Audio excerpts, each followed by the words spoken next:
Welcome to another episode of the Tennis Lifestyle Podcast. I'm Gianluca Sola, your host. Today I interview Yari Bernardo.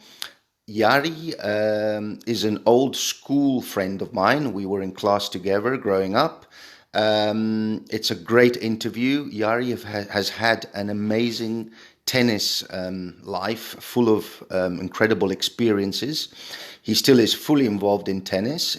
He has a tennis school in Milan. He is also the current coach of Marcelo Arévalo, who's a top doubles player. And he is the current also captain of the El Salvador Davis Cup team. He talks about all the experiences he's had growing up playing tennis. He was also a player. He's coached many other players, including also Nicolas Massú, who is the current coach of Dominic Thiem. He collaborated with Nick Bollettieri and played Davis Cup also for El Salvador. He's had some amazing experiences. Last but not least, he also was the hitting partner, the practice partner for about a year to Bjorn Borg. So yeah, just imagine that, how cool that is. So he talks about all of that and much more, and it was nice getting in touch with him again. And I think we will be talking with him more often because he's obviously also on the tour, so he can give us some stories and some insights once all the tournaments start again. So I hope you enjoy it. Remember to follow me, like the podcast, spread the word. I've started Instagram as well. Finally, I'm on Instagram, figuring that out. So you can follow me there. It's the Tennis Lifestyle Podcast. And I'm on Twitter. You can find me Gianluca Sola or GLSOLA. So enjoy the episode and ciao.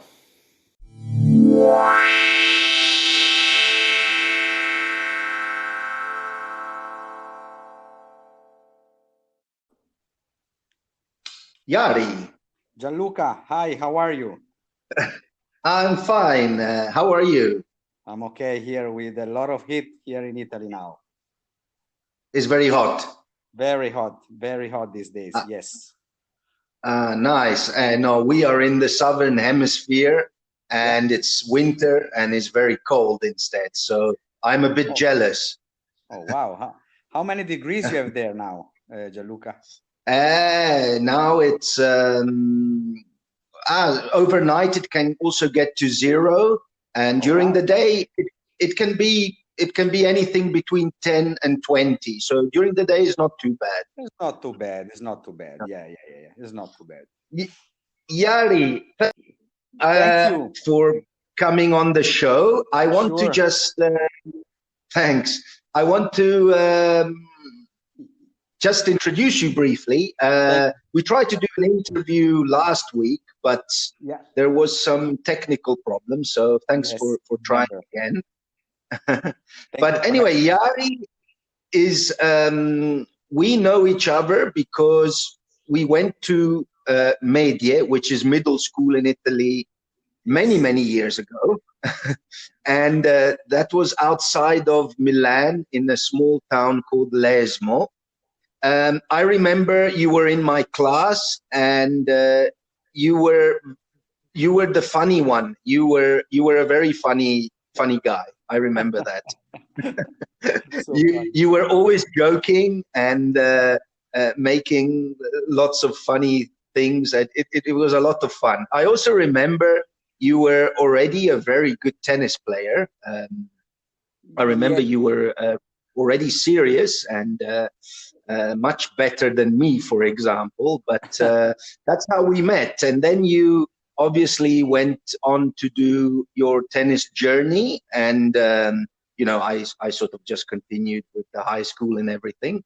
Yes. But you can talk about these things later. I just want, for the people who are listening, you have done some amazing tennis experiences, and I'm sure I'm not going to say all of them, but amongst the ones I would like to say is, okay, you were a top 50 ITF junior player.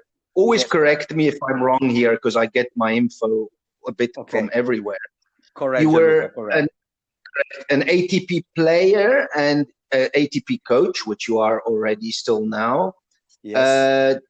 Cup player for El Salvador and the current captain of the Davis Cup team. Yes, Gianluca. Yes, I am. Yes. Coach of Marcelo, am I going to say his name right? Marcelo Arévalo. Good. You say it right. Perfect. Yeah, you're his coach. I mean, he's been doing very well in doubles lately. Yeah. In fact, I think in the Australian Open this year, he got to the quarterfinals. Yes, he did, yes. You were a traveling coach of Nicolas Massú, who was a world #9 and who is now also the current coach of Dominic Thiem. Yes. You are the founder. I'm nearly finished there. You are the founder of Yari Bernardo Tennis School, and which is outside of Milan. You were close collaborator of Nick Bollettieri. Yes. And last but not least, which must be the dream tennis job for many people, you were a practice partner of Bjorn Borg. Yes, long time ago, yes. When I was okay. Finished. I'm sure there's other things, but I think that's more than enough. It's pretty incredible, and you are still obviously involved in tennis. We can talk about all of this, but just for starting, what are you up to now? Are you planning to go to the US Open? What is the situation? Well, the US Open is not really clear yet.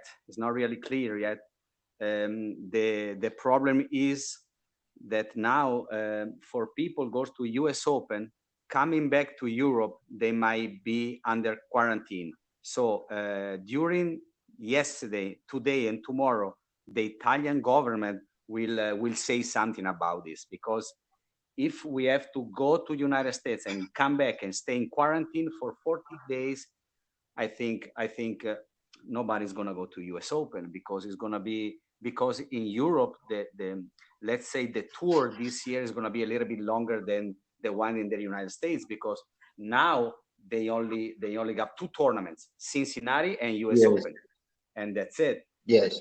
So I think the Italian government is gonna make a decision soon, and I think US Open is gonna be played.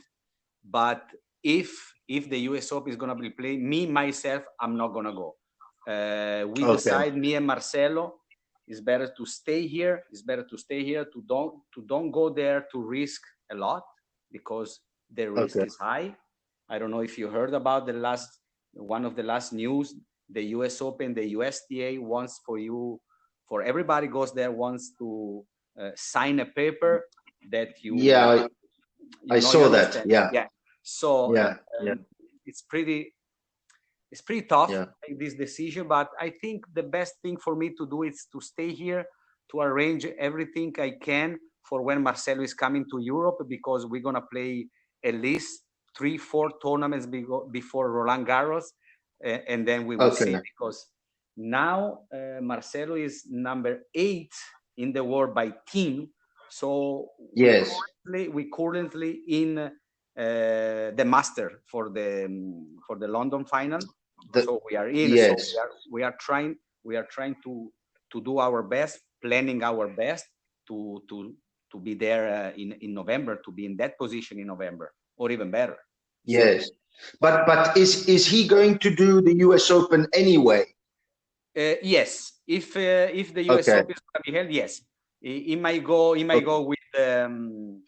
with the physical trainer, with Carlos. Okay. So then, if he finishes, he will then maybe have to quarantine when he comes to Europe.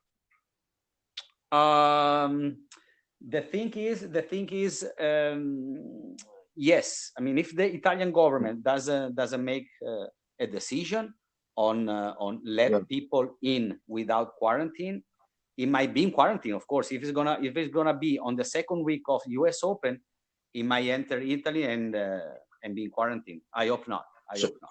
Okay, but I mean, worst case scenario, maybe if he has to go in quarantine, he will have to skip one tournament, and then one tournament, one tournament. But the problem is it's going to be 2 weeks, so there's no risk for Roland Garros. There's no risk to play Roland Garros, but you know you're going to lose value moments, value days of play. So it's not. But I don't think the Italian government is going to make a decision soon about this. It's going to be for sure good for players, I'm sure. Okay, Yari, tell me instead about yourself. Very brief background. How did you start tennis? And very briefly, because I know you have a lot to talk about, and I'll talk about it later. But how did you start in tennis? Well, I started like, I think, a normal kid. I had this tennis club near my house. I don't know if you remember, Gianluca, in Camparada, the green tennis. I don't know if you remember. Yeah. I played there. Yeah. You played there? Yeah. Well, I just started there when I was like 10, 11. I was playing a little soccer before, but unfortunately with the school, I couldn't make it for the training session with the soccer team. So I decided to do some other things. That was tennis. Tennis I really enjoyed in the beginning. And then after school, after we finished the middle school, our middle school, I started training like 2-3 hours a day in another club near my house also, but in another club. And that's how I start. And that's how I start, let's say serious. Okay. After that, I play some junior tournaments, of course, in Italy, in Europe. And at the age 15, I was already practicing in a serious, let's say, academy outside Milan with some American coaches that were here in Italy. And that's how I started, let's say, my international journey, because they put me in my mind that playing tennis outside Italy is gonna make me a better player. A better competitor, and that's how I started. At the age 15, I went for the first time to United States to play the Orange Bowl. And you know, sorry, I remember that you actually sent me a postcard. I still remember that I got the postcard with you saying, "I'm here in Florida at the Orange Bowl," and that is, I think, one of the last times I hear from you. Yeah, can be, Gianluca, because at age 15, there were only 2 years apart when we started like not see each other, you know. So you were in school, one of my closest friends. So for sure, back in the days, postcards was the big deal, you know. Send postcards. There was no cell phone. No cell phones. Not at all. Not at all. So for sure, if you say that, for sure, yes. I was in Florida, and that's how I start. And after, let's say, when I was 16, 17, I was 2 years in a row, North Italian champion. Okay. And in that occasion, if I well remember, when I was 18, there was this famous player, Bjorn Borg, that was living in Milan because he was married to an Italian singer. He was living in Milan, and he tried to come back to the professional tennis. So he asked the federation, the Italian federation, few young players, few junior players to practice with in his area. And of course, I was one of them because I was a North Italian champion. So I went there with other players, of course, during the days. And the day I start playing with him, that I did my interview with him, same day, in the night, at the same day, a call came from the federation, asked my father if I could join Bjorn for 4 months of training every day, Monday to Friday. Okay. 10 to 1. Oh, wow. Okay. So that's how old was he then? What was his age then? He was young. He was 36. Okay. And why would, I didn't know this, why did he want to try and get back into tennis? I wasn't aware of this. I really don't know, Gianluca. I never asked him that. I never asked him that. I really don't know. Maybe because he felt he stopped very soon. He stopped at age 26. Okay. Yeah. So yeah. Maybe because there's no reason, you know. There's no reason for come back. On that days, the tennis was changing so much. I remember one funny thing. He was playing with me. He was practicing with me with the Estuza racket, the one Boris Becker was playing. Remember the blue? Yes. The red part in the top of the racket. And no, when I saw him in Monte Carlo, because he made his comeback in Monte Carlo Master Series, he was playing with the wooden racket. Okay. So I didn't know. I didn't know how things were changing. I mean, I was going to ask you later about Borg, but we're talking about him now, so I might as well just ask you. But well, for example, how is he as a person? Did you get to know him a little bit as a person? Is he very shy? Yes, Gianluca. I mean, I was with him since beginning of November 1991 until let's say February 1992, and then he went to practice in Monte Carlo in March. Well, he asked my father if I could join him there, but I don't know. I really don't remember why I didn't go. Why I didn't go for 2-3 weeks there in Monte Carlo? I really didn't know. I don't remember that. And yes, Bjorn was a shy person, very respectful person with me. I mean, I was just a junior tournament, and I often remember. Then after maybe 1 hour and a half of practicing, he was coming to the net, asking me if I was okay from the baseline, if I wanted to do something else, you know. I mean, that's very. I mean, that's much of the person, you know. And he was giving me so many advice during this month, and I can say I don't see him, but I still send him best wishes for Christmas. Mentioned it before, Nicolas Massú, that is now Dominic's team coach. He joined Bjorn for the Laver Cup last year because he's the captain of the Cup Team Europe.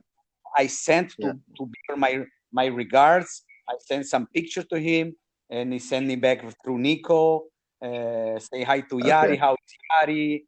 I remember him very well. That's nice. That was very nice. Very nice. Shy guy. Really great experience. Nice experience.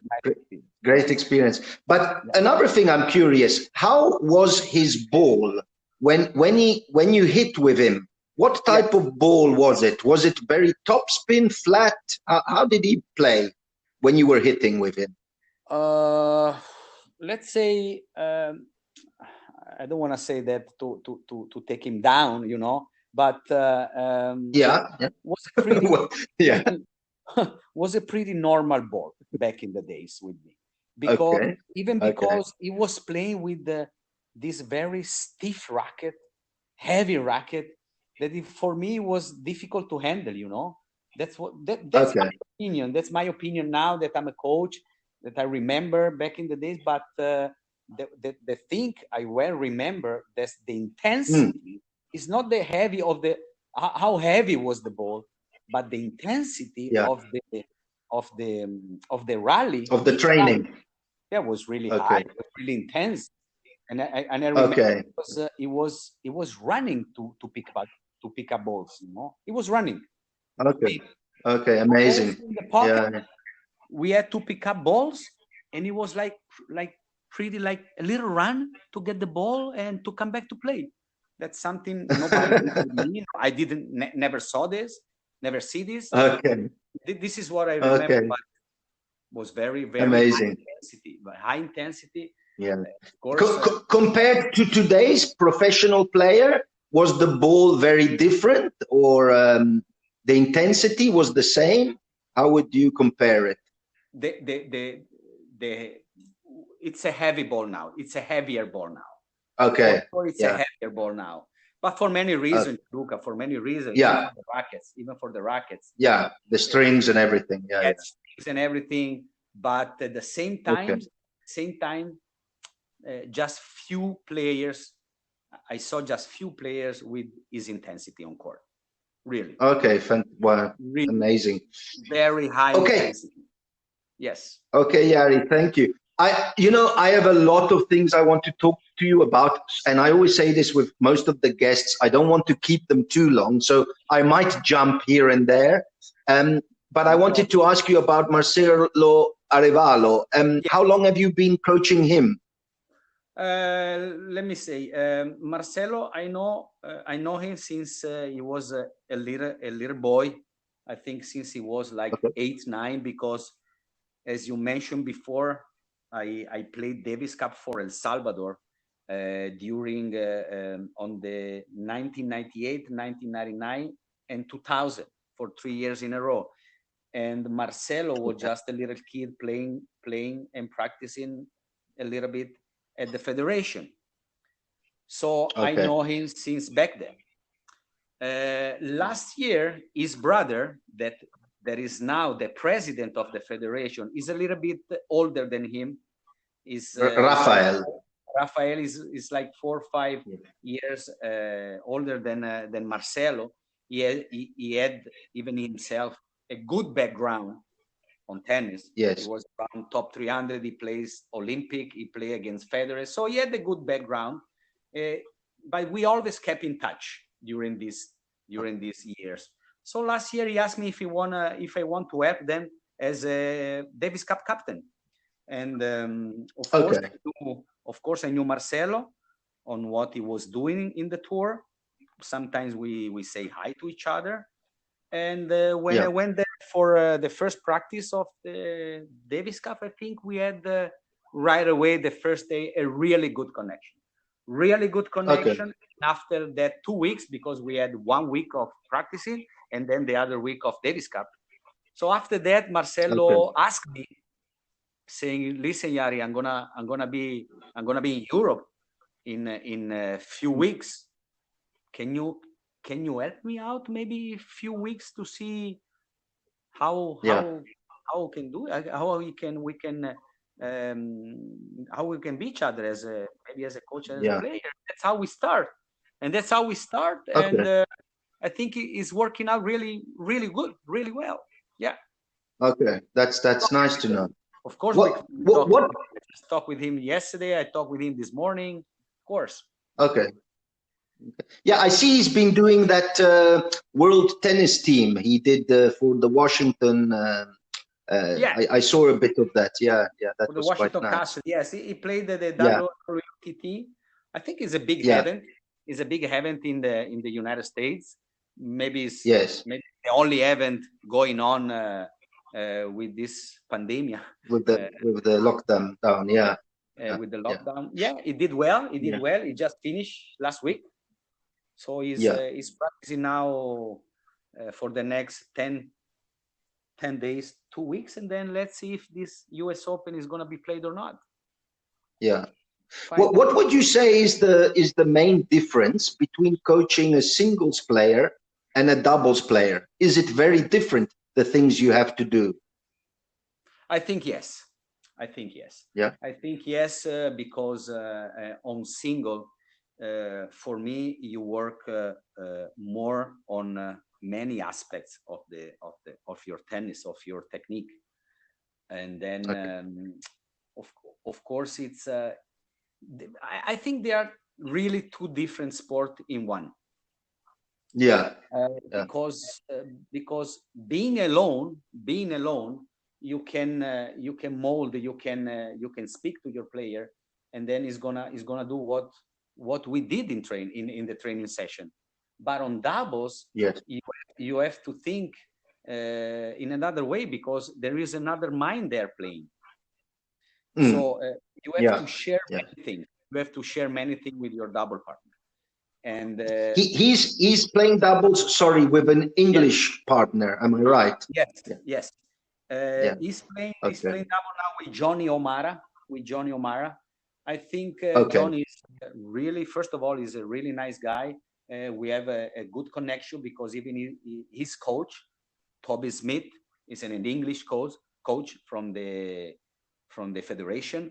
I think they are helping me. They are helping me and helping Marcelo in a really professional way, because we are even working with this legendary coach. What's his name? Wow, I forgot his name. Oh wow, Louis. Louis Cayer. Louis Cayer is a coach, Canadian coach, but is already more than a decade that is working with the British Federation. He built so many doubles players, so many. I was going to say England, which, let's be honest, has never had very good tennis players, except for Murray, which is Scottish, but anyway. But their doubles in the last 4 or 5 years, even longer, has been very good. Yeah, sure. There is of course there is Jamie Murray, of course, the brother of Andy. Louis Cayer is his coach. He took him until #1 position in the world. So we are really, really lucky to share many information, many strategy information on court, off court, with this kind of coaches, So I think for Marcelo, it's a very good opportunity. With Johnny, even because I think they are doing a really great job on court, and they are really a good double team. Good team. Every double team now, I can say every double team, when they play against Marcelo and Johnny, they have to be really aware, because anything can happen. And in the Australian Open, we have seen that. Was a good tournament. Yeah. But it might be a bit of a stupid question, but in doubles, when you train, do you focus a lot on serve and return? Is that really where the main training happens, or do you do also other stuff? No, of course. Serve and return, they are the main thing. Let's say they are the main thing, but then you have so many strategy, because the thing in double, you have to, how can I say, you have to do things the other team doesn't expect for you to do. You have to do many moves, and even the first volley, let's say, if we want to get into technical stuff, even the first volley, when you come in the net with the serve, has to be in a certain point. When you return and you try to get in the net, the first volley has to be in. I mean, it depends on what you build, on what you and your partner are planning to do before a point. Sure. But you practice a lot of things, but serve and return, we practice a lot, because you don't have many space to put a good ball there. Yes. Because you have the other guy in the net that can change, that can pass, he can do many things at the net. So you have to be really aware on where you put, for example, your return. Of course, your first return. Otherwise. And now just going back to Nicolas Massú, did you also travel with him a bit? Yes. As a coach? Yes. How was that experience? Well, I know Nico from junior. We never played junior, but we played the first tournaments. I don't know if you remember, back in the days, there were the satellite tournament. Satellite now are the future tournament. Okay. Sure. We played the satellite. A professional, they are the first professional tournament, the lower professional tournament, lower on prize money, lower on ATP points, but that's how you start. That's where you start. So we met we met in Ecuador. Yes, in Ecuador. He was 15 and I was 20. I was already 20. I had already my ATP points. And he was starting there, and that's where I met first time Nico. Then we lost connection for a few years, and in 2008 we met again in a challenger here in Italy. I went to say hi to him, how he was doing and everything, and that's there how we met again on court, and he asked me if I could join him for a few tournaments. And then after that, I practicing and I travel with him in the European season, only in the Europe season, let's say Monte Carlo, Rome, Roland Garros for 5 years, 2008 until 2013. Yeah, was a really nice experience because I could many practice sessions with top players, learn a lot, and that was on the funny part. That's amazing. Yeah, was a really that's amazing. I actually saw on your Instagram. I mean, we're throwing a lot of names here, but the preseason in before the 2019, you were there with him in Miami, in Fisher Island. Am I right? Yes. The thing is, Marcelo Arévalo is based, is living in Fort Lauderdale, and north of Miami, and Nicolas Massú has an apartment there, and let's say Miami, I think, is the best place to be for the preseason. I mean, you have a good weather, you have almost the same weather of the next tournaments in Australia. So I mean, top players, they love to be there in Miami. And then we know each other very much with the players. So every day we can change. I mean, we practice many days with Dominic, and of course with Nicolas, because I mean, let's say when we are together, we are the same team. I mean, we help each other. And then other days we can practice with other top players. For example, Feliciano Lopez, Verdasco, Christian Garin. There are a lot of players in Miami in November and December. A lot of players. So this last year we did the preseason, let's say, together. Yes. Okay, fantastic. And Thiem, did you have a chance to hit with him? No, a few balls? No. Okay. No, never with Dominic. No, I never hit any ball with him.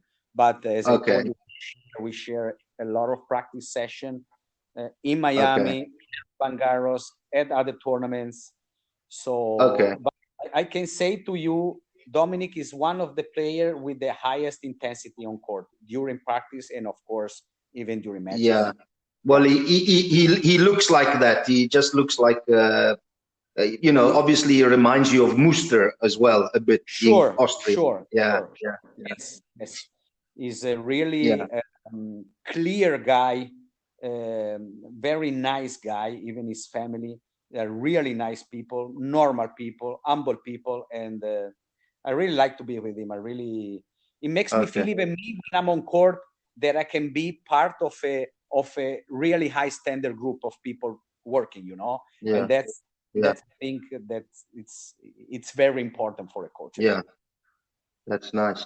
I've heard so much about, I've never been there, but about Fisher Island from other people I also interview.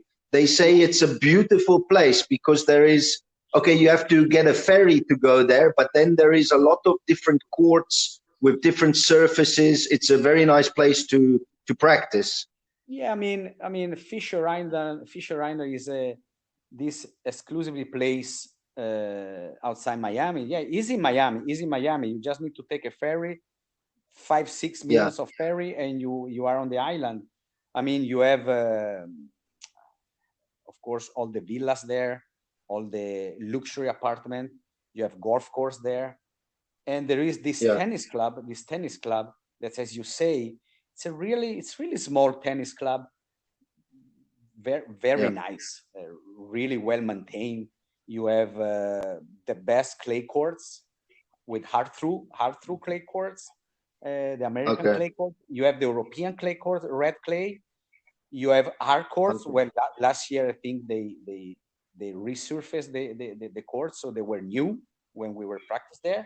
And also you have, I don't know if 2 or 3 natural grass courts. So so you've got everything nearly. Yeah, it's really nice club, very quiet, very quiet to practice with this kind of players. They want like be apart, be calm.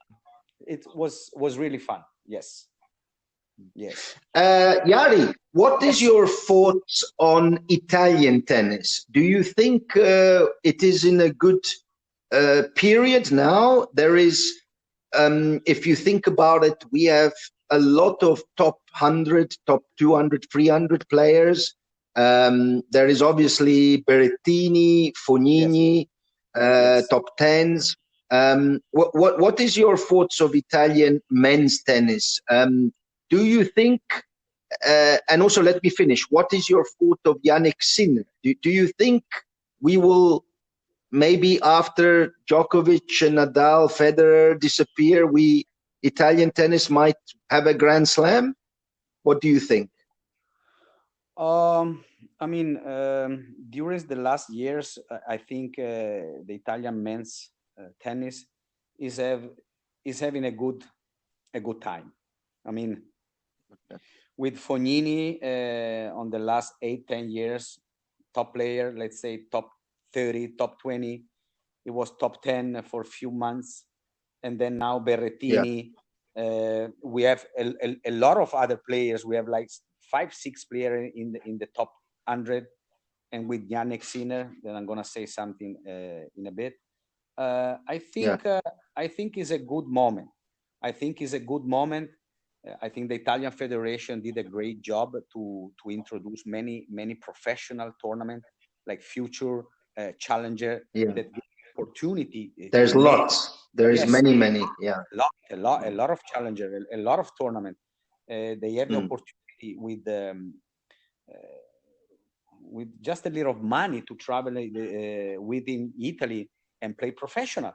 I mean, because you can build your professional career for the first years of your tennis, even in Italy. There are so many tournaments. They're really tough. Sure. High standard tournament, really tough. And I think the federation did a good job on that. Well, Fognini is already 30 something, so he's coming down. He can beat everybody. You saw he can beat Rafa, he can beat Nadal, he can beat many players.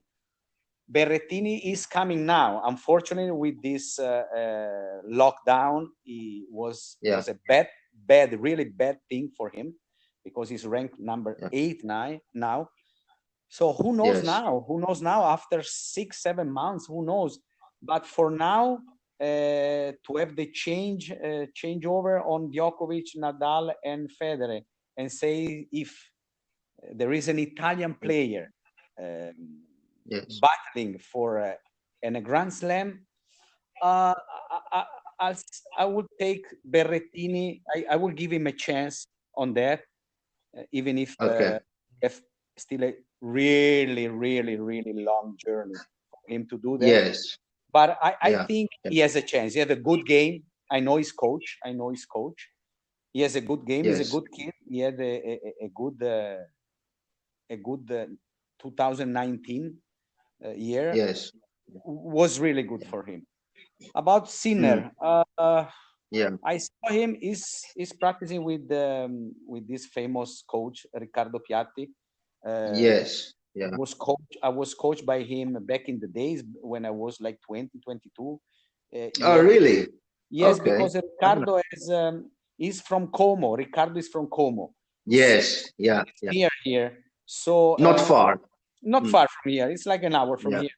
So there were like times I remember that when he was renting courts for 2, 3, 4 weeks in a row around this area with the other top players. I don't know if you remember Renzo Furlan, Cristiano Caratti, these kind of players. And he was really kind with me, with my father, and I was practice with them. He asked me to join them. For me, was really the best situation ever. I mean, to play with the top Italian players. And he seems, I mean, I don't know him obviously, but he seems to be an incredibly intelligent tennis mind. I don't know. On what I remember about Ricardo, on court, of course, because I say hi to him now in Australia. What I remember, he was really, he was planning everything, you know. I mean, in the morning before practicing, he has already very clear what to do. I mean, it's not he was coming to the court and let's see what we do today. I want to see the player and then decide what to do. No. He was a really, really normal coach, but really well planned his job during the day. And it was very intense, very, very intense.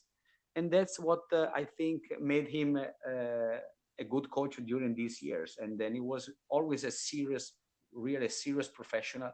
So I can say even I learned a lot with him. And yes, and if I can say that he's really smart coach. He's really smart. Yes, I can say. And Sinner, I mean, so many people are talking about him. He's still very young and a long way to go, but he seems to have a very big potential. I think yes. I think I have to say that. I have to say that because of the results. You know, I have to say that, of course, because of the results. I saw Sinner last year in Bergamo. You know, that is near from here. There is a big challenger on February. So I saw him February 2019. He got a wild card. He got a wild card because he was around 500 ATP. He got a wild card. And I saw him for like 2-3 matches. I have to say, I mean, the guy was playing really good. But for me, to say that in less than a year, he could have come top 100, I would have said no. But things are different now. I mean, results are there. He's one of the top players. After 7 months, I saw him. He won the next gen master here in Milan. Beating top players. And I think the one thing I really impressed about him, I really been impressed about him, is very serious on court. I mean, it doesn't get, you know, so excited when he wins a good match. It doesn't get so excited, you know. He's very calm and he's very calm, very mature. Very natural. It's very relaxed, you know. It's very relaxed. Maybe one of the reasons that I can say, maybe think in his mind, well, I beat a top player, but I can be very good. So maybe this is a good mentality to be and to become a top player. But you never know. He's really you never know. He's 18 now. He's 18. Long way to go. Long way. Tell me, finish. Please. Okay. No, I was saying I'm going to ask you one last question, and then I have a quick quiz, which is a quick quiz, a rapid fire quiz. But the last question is about Nick Bollettieri. I wanted to know what did you do with him? How did you get to know him and all that? Well, Nick, for me, I mean, I think I'm a really lucky person to know Nick. I met Nick the first time back in 1991 when I was starting practicing with Bjorn Borg, because Nick Bollettieri had an agreement with Bjorn Borg. They had an agreement for Bjorn to practice in his academy, so in Bradenton, in Florida, and here in Italy, Nick opened an academy back in 1990, just outside Milan, in Lodi, just outside Milan. So we were practicing there. Me and Bjorn, we were practicing there in Nick Bollettieri Tennis Academy, Italian branch. So if I remember, the first 2-3 weeks of our relationship with Bjorn, I remember Nick came to Italy and he joined us on court. So that's where I met Nick for the first time. Wow. So you actually spent a few weeks with Nick Bollettieri and Bjorn Borg on the same court? No, not back then, no? because Nick was there for just 2 days. I saw him for just 2 days. Well, anyway, that's still, and then he left. Still amazing. Okay. Yeah, and then he left because back in the days he had Monica Seles, he had Agassi, Courier, Sampras. So he had all the top players there. So Bjorn for him was just another thing, but it was an important thing because it was a name. So it was important, but he had something else to do. And then I say 4 years ago, I took to Bradenton, to his academy, a really young player, Italian young player, a girl that now she is almost 13. She's the Italian champion. Okay. I want to contact him and ask him if he can help me or give me some suggestions about this young player. And as always, he's so kind with me. And he said to me, "Yeah, let's come here and we talk about it." And then that's how we start again our journey. And then now with Nick, I think I meet Nick, let's say 4 or 5 times a year. I talk with him late yesterday night. I talked with him because I had a problem with this young girl. I had a problem, and I asked him. It's like asking to a father what to do. So and he's always at any hour ready for me. And I know he's doing this with a lot of people, a lot of other coaches. Okay, that's the beauty of Nick Bollettieri. It's a one of a kind person. I mean, it's the best. What do you think? Why do you think? What makes him so successful? Because he himself, and I watched that movie on him called Love Means Zero. I don't know if you've seen it. Yeah, but in the movie, he himself says, "I don't know anything about tennis." He says that. So what makes him so successful? What is there something you have learned from him? What makes him so successful? For sure, I have to say this to you. For sure, he can see through people. I mean, Nick, you can talk to Nick, and after 15 seconds, he already knows you. That's the truth. So he knows how to talk to you. He knows what to tell you in the right moment. He knows what to do in the right moment. It's really intense. I mean, when you look to him in the eyes, I mean, you can see that in that moment, he is part of your suffering, He's part of your, he's living with you the moment. And then when you see this on a people, and in a people like Nick, I mean, you feel in heaven, because you feel, I mean, Nick Bollettieri is really care about me. So you would say he is an incredible communicator, and he knows how to motivate. Oh, of course. And then on the thing, he doesn't know nothing about tennis. No, it's very humble. Nick is very humble. At the same time, Nick can tell you, hey, listen to you. When the Pope speak, you shut up.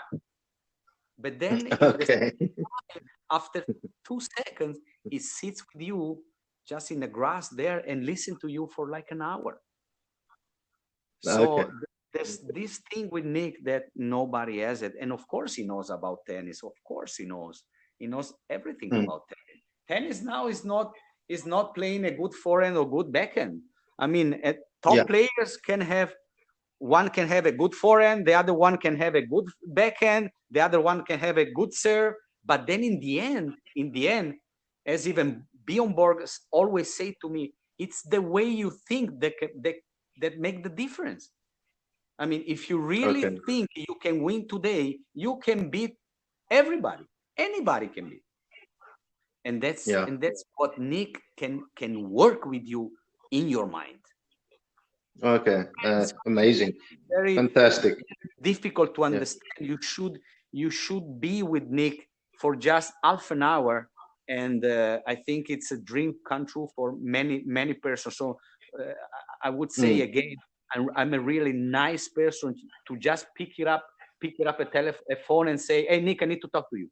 I mean, I'm really lucky guy on that. I'm really lucky guy, and I think Nick is going to be. It is now, but he's going to be the best coach in the world for me. For me, yes. Yeah. Well, yeah. I mean, the amount of players and results. Yeah. He made like 10 number one, 20 number two. I don't know, maybe a 2,000, 3,000 top 30, 40 players in the world. It's the good thing it did back in the days in Bradenton, in the academy, in the Nick Bollettieri Academy. I think it was really smart to do one thing, to try to put the top player practicing together. Yeah, sure. He had a good campus there. He had the good weather there. So for him to do that, I think it was the smartest thing to do for him. And it paid off. Of course it paid off. Yeah, sure. Okay, Yari, look, I can speak to you all day, but in this podcast, I have a second part, which is about you. And it's a rapid fire quiz.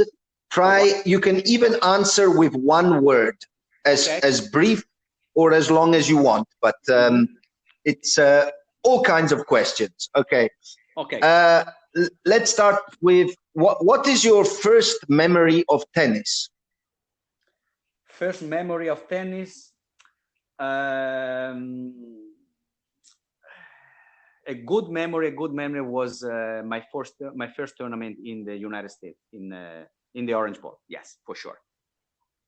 No, but what was your first memory? Maybe you were 6, 7, 10 years old. Oh, my first memory as like a racket in the hand. Yes. For sure, the first day at the first days at the green tennis near my house. Of course, I remember very well. I remember the racket was a racket. Were you playing with Mauro Saia? Yeah, of course. Yes. Yeah. Mauro Saia was the coach there. Yeah, of course. Was the coach? First memory of tennis, of course. Okay. Do you still play matches, or do you just coach? Not officially. I play every week with the top junior I have in here, and I can still beat them, of course. Of course. Oh, wow. And, okay. And there is. So you do play? Yeah, I'm playing. I'm playing. Okay. I'm with Marcelo often. I practice with Marcelo often. And there is, I tell you now, there is a national tournament in 2 weeks here in Italy on natural grass. I wanted to play that. I'm so excited. I wanted to play that. Yes. Okay. I'm gonna play that. Fantastic. Okay, so you are playing. That's good to know. If you have to explain to somebody who has never seen you what type of player you are, how would you describe yourself? For sure, I like to work my point on the baseline. I'm not a big server. Okay. I'm not a big server. I like to move the ball. I like to find my way through the point, and I don't really wait for your mistake. For sure, I go for what I want to do. For sure. Okay. Yeah. What is your best shot? Backhand. Were you were a one-handed, eh? Were you one-handed? Yes. One hand. Yeah. One hand. Yes. Did you have a tennis idol growing up? I think I know this one. You know this one? well, many. When you were growing up, did you have a tennis idol? Yeah, for sure, Bjorn Borg, and then Ivan Lendl. I was thinking you really liked Agassi. Agassi too, but when Agassi was on top, I was already in tennis. So my first memory on what I wanted to do, I really looked for Ivan Lendl. It was so serious. It was like a robot. But for sure, Agassi later, after a few years, one of the players I really respect and I really admire. Yes, of course. Why not? Currently, is there any player, male or female, that you really like watching? Well, thanks to Marcelo and thanks on what I'm doing on the last 2 years on tour, I have seen all of them. Practicing and on official matches. For sure, I like Federer and Nadal, both of them. They are so different, but both of them. I mean, Federer is it's another guy, you know. I mean, Federer is It's one step up of the others. I mean, there's no question on this. And but Nadal, the professionality of Nadal put on court, it's something extraordinary. I saw him 3 weeks ago. In his place in Manacor, in his academy, and he was practicing. He was practicing with a junior player. He doesn't care if you are a junior or if he practices with Djokovic. He doesn't care. He has the same intensity. It's always the same. Yeah, it's the same. Even if he play with you, he doesn't care. Well, if he play with me, he doesn't play because. But for sure, I admire both of them. For sure, in a way, and then I admire both of them for sure. Yes. But next question is similar. If you have to list 1, 2, and 3, the big three, from your favorite to least favorite, Federer, Nadal, Djokovic. What's your list? As you say, Federer, Nadal, Djokovic. Just like that. Okay. Yes. I answered it for you. Okay. Yes. What's the best match you have ever seen? It can be professional, or it can be like a junior down the street from you. No, for sure, the 2008 Wimbledon final, Nadal Federer. Oh, for sure. Okay. I don't know if you best remember. Tournament. Yeah, I remember it. No, you can't forget that. Yeah. Best tournament in the world. For me, best tournament in the world, Australia, and then Wimbledon. But Wimbledon is Wimbledon. Wimbledon is, for me, it's outside all the other tournaments, because Wimbledon, it's like I said before with Federer. Federer is Federer, and then there are all the other. Wimbledon, it's there, and then after Wimbledon, for sure, Australian Open, for sure. Yeah. Australian Open. Many people say Australian Open. Australian Open, it's really nice. The country is amazing. The people are amazing. Australian people are amazing. I mean, they make you feel, because it's really far from everything. So I think they try to make you feel at home. And I heard that. Yeah. And the tournament is very well organized and blah blah blah. Yeah. The tournament is. What is there a favorite surface? Do you like clay, hard court, grass? What is your favorite surface? For sure, hard court is the normal surface. I mean, you can have on many tournaments. I love to play on hard court, but on grass, it's something. I mean, when I see a grass court, I mean, just make me feel like playing now. I mean, just now. I want to play. So for me, in my heart, grass court is the best surface in the world. It's the best. Yeah. Okay. Cool. Yes. Best. Have you had a best tennis shoe? A shoe that you loved? A shoe that I love? Yes. I don't know if you Which remember. Nike Trainer One. You remember the one Bjorn Borg has? No. Yes. No. John McEnroe has. The one with the strap in the front. Yes, with the strap in the front. Yes. Yes. Yeah. I remember that one. I was playing with that shoes. I was playing with that shoes when I was 15, and yes, I had those. Yeah, we couldn't find here in Italy. And I remember my parents. They always went to Switzerland. That it's very near from here, 1 hour from here, to buy those shoes. Yes, I remember. Yeah, they were very, very. If I remember, they were very comfortable. Yes, very, very comfortable. Yeah. Yes, true. What strings and what tension do you use? Now I'm using an hybrid. I'm using I'm using an head radical racket, customized. Yes. From the company. I use vertical strings and head experimental strings. Okay. With the cross string with natural gut. That's how I play now. But the vertical is a polyester. The vertical is a polyester, and the cross are natural gut. Yes. Natural gut. Okay. On tension, I play 46, 48 pounds. Yeah. Okay. Quite low. Okay. Quite low. Yeah, quite low. Helping a lot. Okay. Yes. Yes. Have you got an all-time favorite tennis racket? It can also be 30 years ago. Dunlop 200G. Yes, I think I remember that. I thought you were going to say that. Yeah. Yeah. Where is there a tennis club you have been to that is the most beautiful you have ever seen? Let's say, many. I can't tell you one specifically, but for sure, there was a tennis club in Colombia. In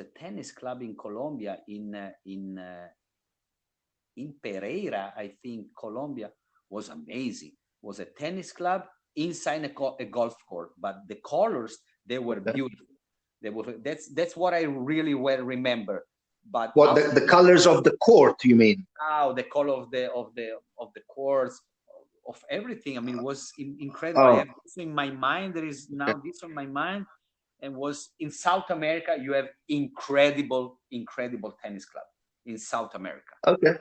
Vegetation, it's amazing. But then another good tennis club is in Munich, in Germany, E08. They have the ATP tournament there. Even there is a really nice club. Yes. Okay. You have to book a restaurant, and you can invite only 3 players. It can be male, female, any era. Which restaurant and which players do you book? Which you invite? Wow, restaurant. I can't say about restaurant, but for sure, I would like to be in a good place in Australia in January, for sure. In a restaurant in Australia in January. I would take 3 players. You said 3 players? Yeah, any players, male or female. Male or female. I would take Rod Laver. Okay. Rod Laver. Federer and Martina Navratilova. Yes. Okay. Oh wow. Sure. Not Ivan Lendl? No. No. Ivan Lendl. No. No. Because you said to me on a restaurant to speak for sure about tennis and to have a little fun. No. Okay. Martina, I saw her once talking to some other people. I think she can be fun. Federer, for sure, he can be fun. Well, and Rod Laver, it's a legend. I would like to see a long-time legend with some other new legends. You know, that's what I would like to how they can interact together. But Ivan Lendl, I don't think he's a guy who you know. Okay. Yes. Do you have a favorite food? Well, for sure, pasta, Gianluca. For sure, pasta. Pasta. Yes. Favorite pizza? Favorite pizza? Favorite pizza? I love any kind of pizza, but without cheese. I don't like so much cheese on pizza. I would like very saucy pizza. Okay, little cheese. But no, I really don't like cheese on the pizza. I really would. I like spicy pizza, but not really much on cheese. Yeah. Cheese. Do you like cooking or not really? Cooking, yes, I love cooking. You love cooking. Okay. Yes. What's your specialty? Pasta. A good sauce of pasta. Maybe a bolognese. Okay. Yeah, maybe. I remember in Australia I was cooking some vegan bolognese with Marcelo and his wife, because they are vegan. They're trying to be vegan. They are vegan. So I was cooking often that. So for sure, cooking pasta for sure. Pasta. Do you have a favorite singer or band? Singer or band? Music? Singer. I like Latin music. A lot. Luis Miguel, I like him a lot, and Italian music as well. Italian music as well. Okay. Any favorite movie that you remember that you really like? Yes, quite few. I like for sure Jerry Maguire. Maguire with Tom Cruise, and Rounders. Yeah. I don't know if you know Rounders. Oh yeah. Is it the one they play poker? Yes, they do. Yes, I remember that. Yeah, that was a good movie. Good movie, yes. Any hobbies you have? What do you do when you are not playing tennis or coaching? Another sport, I like golfing, but I don't. Do you like golf? I like golf. I love golf. I don't have that much time, because you know how much time we need for golf. You know that. Are you good at golf? Yeah, let's say yes. Yeah? I'm handicapped. I don't know if it's good for you or not. I'm a handicap 18, 15, 18. Okay. I mean, it's not that. Yeah, I don't know. It's not that way. I can. I'm at, let's say 10 on par of the court, 10 up. I mean. Okay. Not that well, but not even that bad. Let's say. Come on. Okay. And anything else you like to do, or I like furniture. I like furniture of the 50s. I love that. Okay. Chairs, armchairs, and everything. I love. Okay, that's quite interesting. Yeah, to find this online, to buy, to interchange with some other people. I love that. All my houses. Many things on the 50s. Do you have a favorite country? It can't be Italy. Any country in the world that you love? Well, after Italy, I love to be in Italy. And then after, I would say Canada. My wife is from Canada. And Canada for sure is paradise during summer. Really? Because during winter, summer. During summer, because in winter it's pretty tough. Okay. So you like Canada? Would you ever consider living there? I would say yes. But in summer. I mean, if you live there, you have to be there all year. Let's say in summer it's perfect. Canada in summer it's perfect. During the winter it's pretty tough, but I think I can manage that. I can live there easily. Yeah, for sure. For sure. We're nearly finished. Is tennis? Do you think tennis is the most difficult sport in the world? One of the yes, one of the most difficult sports in the world for sure, because you have many things there to put together. You have to be physically very, very fit to play a match of 3-4 hours, and then if you win, you play again another day, maybe the same hours. At the same time, you have to be extremely coordinated to hit the ball in the highest way possible. Yep. And then strategy, because more people. I mean, you play with more good people. you need to be more aware of what to do. So I think yes. I think yes. Even boxing, it's one of the difficult, most difficult. Yeah, for me, yes. Well, what do you think tennis will look like in 2050, 30 years from now? Do you think it will be similar to what we have today? I hope yes. Because with this, let's say with this virus, starting with this virus, many things had changed. I don't know for the next year if there are many tournament as, let's say, last year or 2-3 years before. I don't know. Economy is going bad. I don't know, because you need sponsor. So who knows? But about tennis, about the technical stuff, I don't know what much they can do to improve this. I mean, tennis it's already so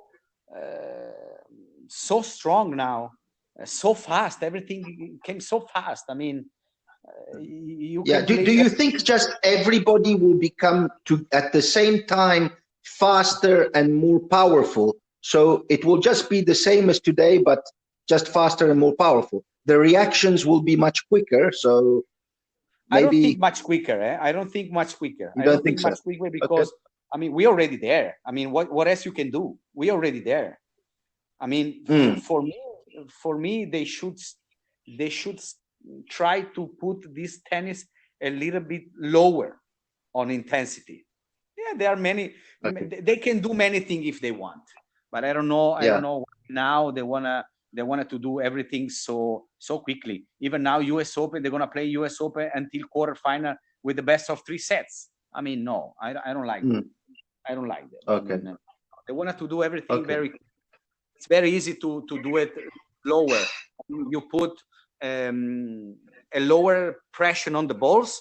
You put a limit on the string tension. You put 45. You can put 46. And that's it. I mean, nobody can hit the ball very hard.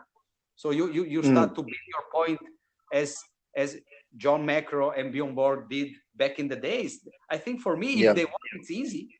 If they want, maybe they don't want. Let's see. Okay. Last thing, Yari. It's called the super tiebreak. Sorry, 10 questions. You have to complete your perfect all-time tennis player. You can choose male, female, any time. It can be any era. Yes. The serve. Who do you choose on the serve? Pete Sampras. Return.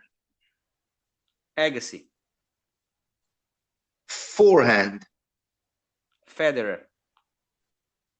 You know, so far you have chosen the ones I choose. Backhand. Backhand. I would say Agassi. Volley. Pat Cash. Drop shot. Federer. Movement. Federer. Do you think he's better than Djokovic? Much better. For me, much better. Djokovic in the way he moves. He stretch a lot. He stretch a lot when he's far from the middle of the court. But moving on the quality of moving, no, there's nobody like, for me, my opinion, there's nobody like Federer. Yeah. For me, my opinion. Okay. Yeah. Mentality. Nadal. No, that is like, I can cancel that question because everybody says Nadal is. I mean, because Nadal, because it's incredible. I mean, he can be down. I mean, set to love, and then he doesn't care. He's still going strong. Yeah. Yeah. Touch, feel. Martina Navratilova. You say even female, right? Yeah. Okay. Martina Navratilova is incredible touch. And last one, personality on court. Personality on court. personality on court, I have to say Djokovic. I don't like him that much, but on personality, he can take you down only with his body movement. I mean, with the body language, for sure. Okay. For sure. Yeah, for sure. Fantastic. Yari, there is the very last question, which you being Italian will know, but I have incorporated this question because a lot of foreigners don't know. It's the Gigi Marzullo question. Ask yourself a question and answer it. Yes.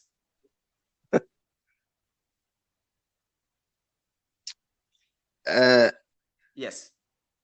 Are you there? Yes, I'm here. Yes, I hear you. Okay. Yeah. Are you thinking? Yeah. No, I didn't hear the question. Oh, okay. No, ask yourself a question and answer it. Ask myself a question and answer.